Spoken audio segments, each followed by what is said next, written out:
सभी कथाओं को पूरा सुनने से पाप नष्ट हो जाते हैं और मनुष्य स्वर्ग लोक को जाता है। गंगा जन्म की कथा।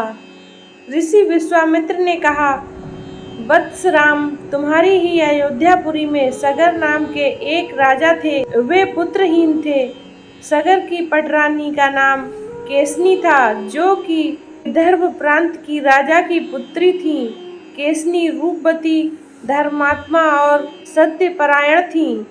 अरिष्ट नेमि की कन्या थी। महाराज सगर अपनी दोनों रानियों को लेकर हिमालय के भृंगु प्रस्त्रवण नामक प्रांत में गए और पुत्र प्राप्ति के लिए तपस्या करने लगे। उनकी तपस्या से महर्षि भृंगु प्रसन्न हुए और उन्हें वर दिया कि तुम्हें अनेक पुत्रों की प्राप्ति होगी। दोनों रानियों में से एक का केवल एक ही पुत्र होगा, जो कि वंश को बढ़ाएगा, और दूसरी रानी के 60,000 पुत्र होंगे। कौन सी रानी कितने पुत्र चाहती है, इसका निर्णय वे स्वयं आपस में मिलकर कर लें। केसनी ने वंश को बढ़ाने वाले एक पुत्र की कामना की और गरुड़ की भगनी सुमति ने 60,000 बलवान पुत्रों की। कुछ काल के पश्चात रानी केसनी ने असमज्य नामक पुत्र को जन्म दिया। रानी सुमति के गर्भ से एक तुम्बा निकला, जिसे फोड़ने पर छोटे छोटे 60,000 पुत्र निकले। उन सब का पालन पोषण घी के घड़ों में रखकर किया गया। काल चक्र व्यतीत होता गया और सभी राजकुमार युवा हो गए। सगर का ज्येष्ठ पुत्र असमंज बड़ा दुराचारी था और उसे नगर के बालकों को सरजू नदी में फेंककर उन्हें डूबते हुए देखने में बड़ा आनंद आता था।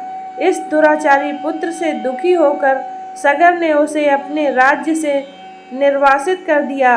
असमंज के अंशुमान नाम का एक पुत्र था। अंशुमान अत्यंत सदाचारी और पराक्रमी था।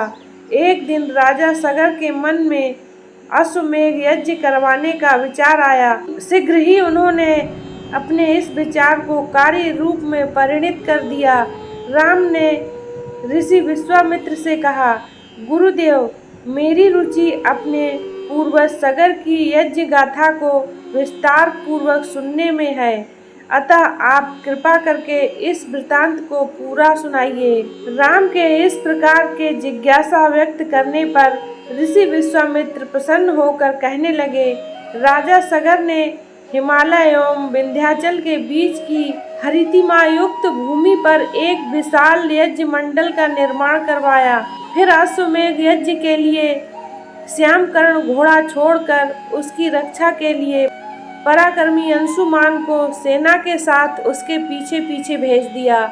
यज्ञ की संभावित सफलता के परिणाम की आशंका से भयभीत होकर इंद्र ने एक राक्षस का रूप धारण किया और उस घोड़े को चुरा लिया। घोड़े की चोरी की सूचना पाकर सगर ने अपने 60,000 पुत्रों को आज्ञा दी कि घोड़ा चुराने वाले को पकड़कर या मारकर घोड़ा वापस लाओ। पूरी पृथ्वी पर खोजने पर भी जब घोड़ा नहीं मिला तो कि इस आशंका से कि किसी ने घोड़े को तहखाने में तो नहीं छुपा रखा है, सगर के पुत्रों ने संपूर्ण पृथ्वी को खोदना आरंभ कर दिया। उनके इस कार्य से असंख्य भूमि तल निवासी प्राणी मारे गए। खोदते खोदते वे पाताल तक पहुंच गए। उनके इस नृशंस कृत्य के विषय में देवताओं ने ब्रह्मा जी को बताया तो ब्रह्मा जी ने कहा कि ये राजकुमार क्रोध एवं मद में अंधे होकर ऐसा कर रहे हैं।